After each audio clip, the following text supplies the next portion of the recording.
मैं एक कदात से शुरुआत करता हूँ कि आंख गड़ी थी रास्ते पर, चौखट पे टिकी थी पेशानी। आंख गड़ी थी रास्ते पर, चौखट पे टिकी थी पेशानी। प्यास से मरने वाले ने रखा था थोड़ा सा पानी। आंख गड़ी थी रास्ते पर, चौखट पे टिकी थी पेशानी। प्यास से मरने वाले ने रखा था थोड़ा सा पानी। उस रास्ते पर मत जाइयो, उस रास्ते बस संगारे हैं। रोका था उस पागल ने पर मैंने बात नहीं मानी। एक जॉन साहब का एक शेर है कि कितने ऐश से रहते होंगे, कितना इतराते होंगे, जाने कौन से लोग होंगे। तो एक कुछ आया जहन में कि हम जैसे ही लोग तो उसको भाते हैं, हम जैसे ही लोग तो उसको भाते हैं बस इश्क नहीं बन पाते हैं। हम जैसे ही लोग तो उसको भाते हैं बस इश्क नहीं बन पाते हैं। एक गजल में भीड़ का जिक्र ज्यादा था, वही गजल जो तन्हाई में गाते हैं। एक गजल में भीड़ का जिक्र ज्यादा था, वही गजल जो तन्हाई में गाते हैं। जिनको सांप डसे का धोखा होता है, जिनको सांप डसे का धोखा होता है, वो डसने की वहशत से मर जाते हैं। जिनको सांप डसे का धोखा होता है, वो डसने की वहशत से मर जाते हैं। और रोज दिहाड़ी करके खाने वाले हम, रोज दिहाड़ी करके खाने वाले हम, 100 रुपया ज्यादा हो तो इतराते हैं। रोज दिहाड़ी करके खाने वाले हम, 100 रुपया ज्यादा हो तो इतराते हैं।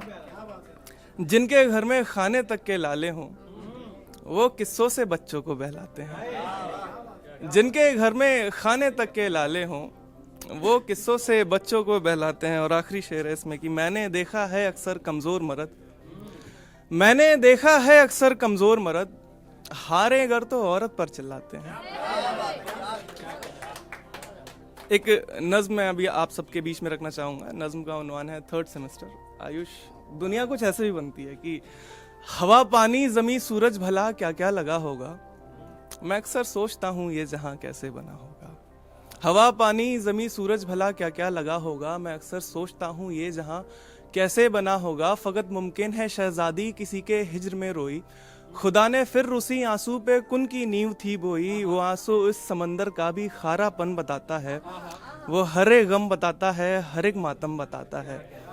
या मुमकिन है मुसव्विर जब कभी भी रंग भरता हो, या अपनी शाहकारी पर कभी जब काम करता हो, तो उसके कैनवस पर धोखे से सब रंग गिर बैठे। हरे नीले गुलाबी लाल आपस में ही मिल बैठे।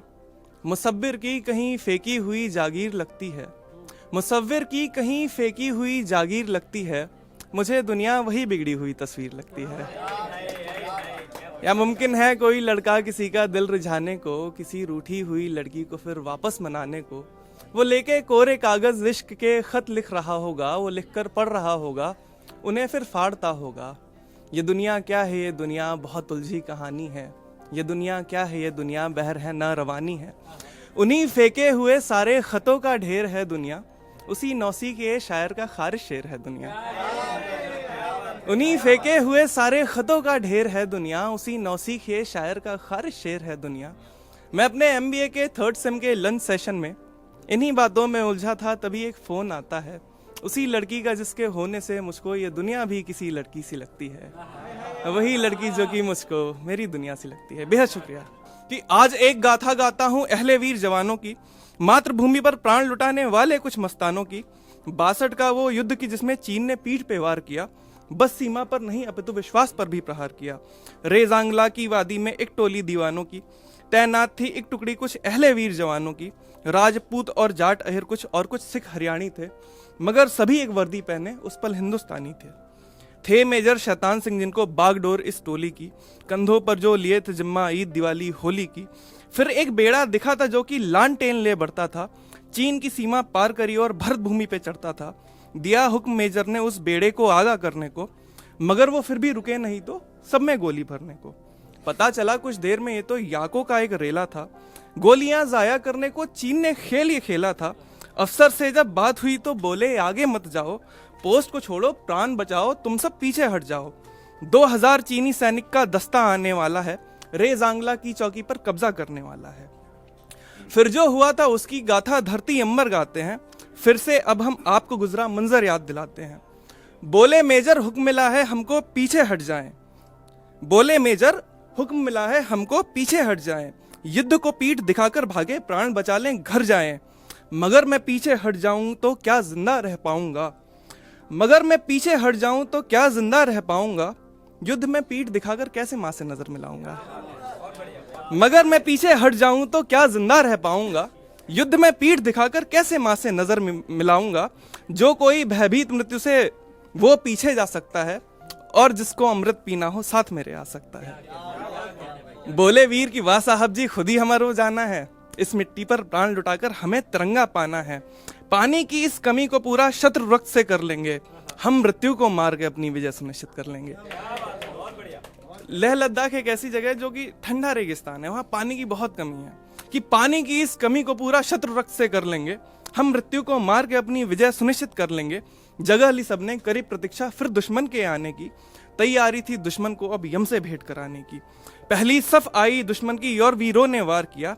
एक एक को चुन चुन करके पलक झपकते मार दिया। बोले मेजर रहो चुकन्ना युद्ध की तो शुरुआत है ये। अभी नहीं तुम हर्ष मनाओ बहुत जरूरी बात है ये। फिर दुश्मन ने रॉकेट गोले मोर्टार से वार किया। युद्ध नहीं लड़ सके स्वयं तो हथियारों से मार किया। बंकर फूटे कैंप भी उजड़े मेजर घायल हो बैठे। इतना देख के वीर सभी तब क्रोध के आंसू रो बैठे। रॉकेट मोटारों के आगे आखिर वो कैसे बढ़ते।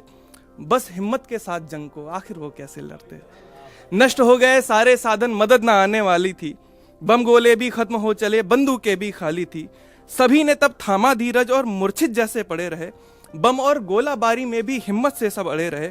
जैसे ही दूजी सब आई काल बने और टूट पड़े। अर्जुन के गांडीव से जैसे ब्रह्म अस्त्र खुद छूट पड़े। एक किसी ने बाह उखाड़ी एक ने कंधा तोड़ दिया। एक ने दो दुश्मन पकड़े और खरबूजों सा फोड़ दिया। एक ने दो दुश्मन पकड़े और खरबूजों सा फोड़ दिया। सिंह से गीदड़ जूझ रहा था सिंह ने गीदड़ फाड़ दिया। 120 ने आहुति दी 1800 को गाड़ दिया। सिंह से गीदड़ जूझ रहा था सिंह ने गीदड़ फाड़ दिया। 120 ने आहुति दी 1800 को गाड़ दिया। एक एक ने 10-10 मारे वीर गति को प्राप्त हुए। भारत माँ पर बलि जाने को पुत्र यहाँ पर्याप्त हुए। ये माटी के बेटे थे सब माटी पर ही बैठ गए।